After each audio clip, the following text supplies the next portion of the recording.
Las operaciones algebraicas que se pueden efectuar entre funciones son las mismas que se pueden efectuar entre los números reales.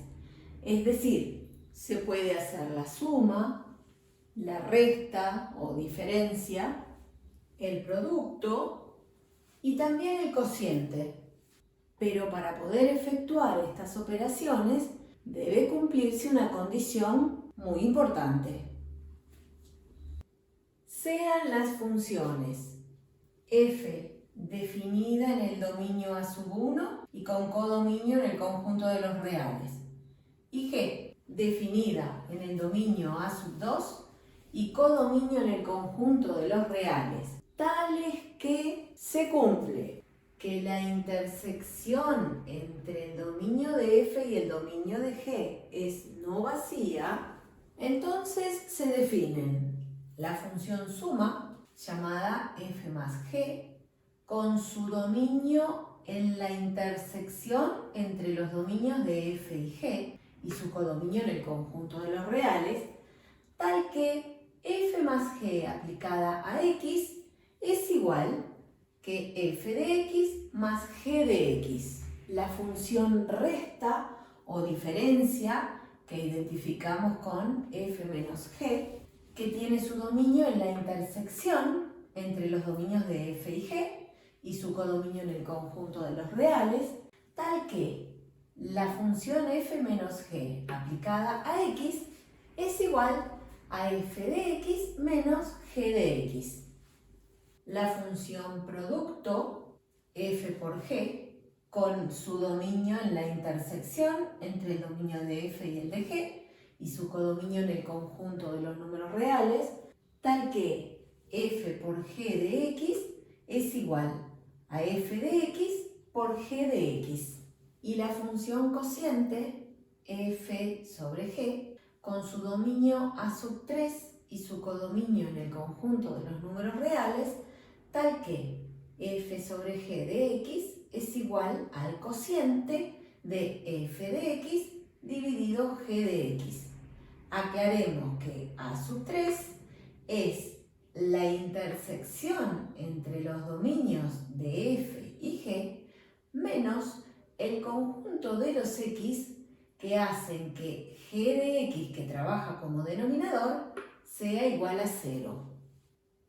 Veamos que la condición para poder efectuar las 4 operaciones es aquella que la intersección entre los dominios de f y de g sea distinta de vacío, para poder tener dominio para la función suma, para la función resta, para la función producto y también para poder armar el dominio de la función cociente.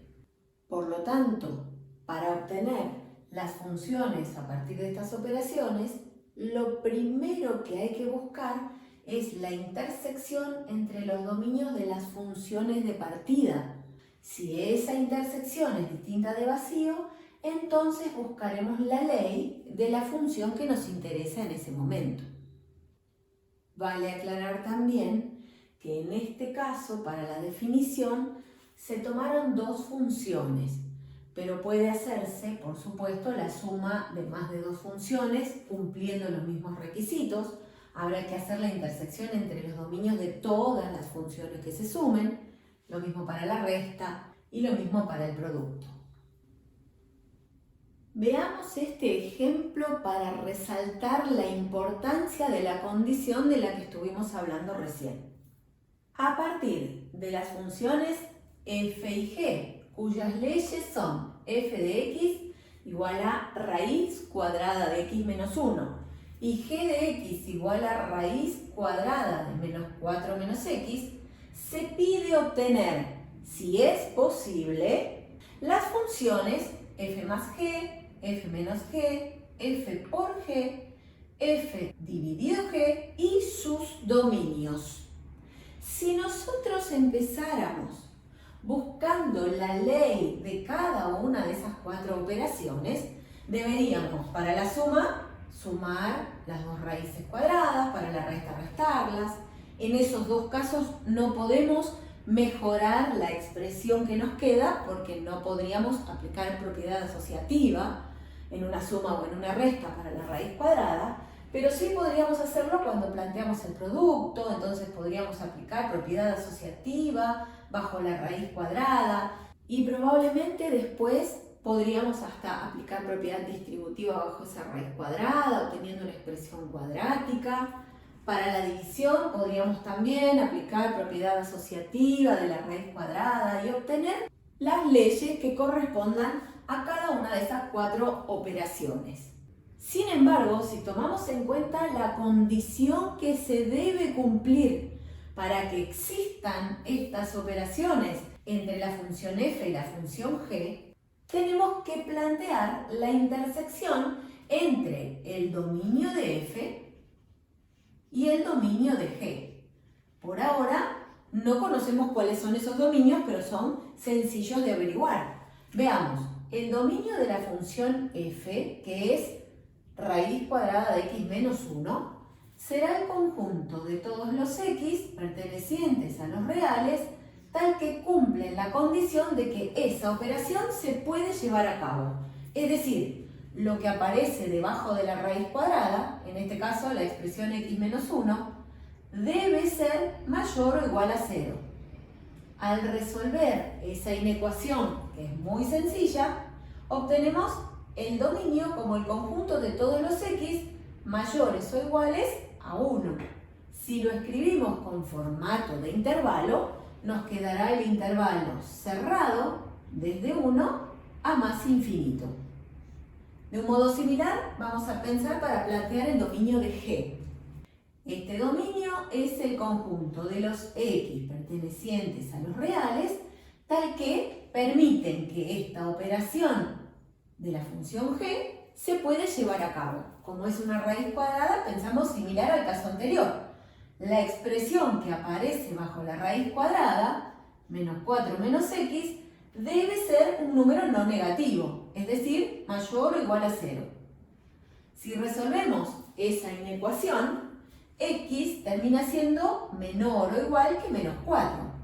Si lo pensamos en formato de intervalo, todos los números menores o iguales que menos 4 pertenecen al intervalo desde menos infinito a menos 4 cerrado.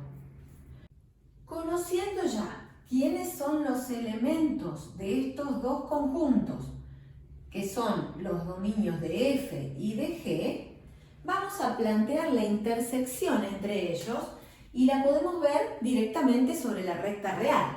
El dominio de f intersección el dominio de g lo vamos a visualizar sobre la recta real. Para buscar esta intersección representamos gráficamente ambos conjuntos sobre la misma recta real y buscaremos lo que tengan en común. Empiezo con el dominio de f, cerrado desde 1 a más infinito. Cerrado desde 1 a más infinito. Indico con esta flecha que esto sigue hacia la derecha, ¿verdad? Y el dominio de g es el intervalo desde menos infinito a menos 4, cerrado. Indico también con la flecha que esto viene desde menos infinito. Ahora tengo que buscar qué es lo que tienen en común esos dos conjuntos. Claramente se ve que no tienen nada en común. No hay ningún elemento de este conjunto que también forme parte de aquel conjunto. Entonces, la intersección entre los dominios es el conjunto vacío. ¿Qué información nos aporta esta intersección vacía? Nos está diciendo que no vamos a poder encontrar ningún valor entre los reales que sirva para poder armar la ley de ninguna de estas 4 funciones, operaciones entre f y g, porque los valores de x en los reales que sirven para poder calcular aquella raíz cuadrada no sirven en absoluto para que tenga sentido esta otra raíz cuadrada. Y lo que necesitamos es justamente buscar lo que tengan en común ambos dominios para poder armar las 4 operaciones. En conclusión, haber buscado la intersección entre los dominios de f y g nos ayudó a no perder tiempo buscando el armado de las leyes de estas 4 operaciones, que sí hubiésemos encontrado una forma para esas leyes, pero no hubiesen tenido sentido porque no hay ningún valor de x que sirva para que esas operaciones se puedan llevar a cabo. Por lo tanto, terminaríamos este ejercicio diciendo que no existe ningún número real tal que tengan sentido las operaciones suma, resta, producto y cociente entre f y g. En este caso,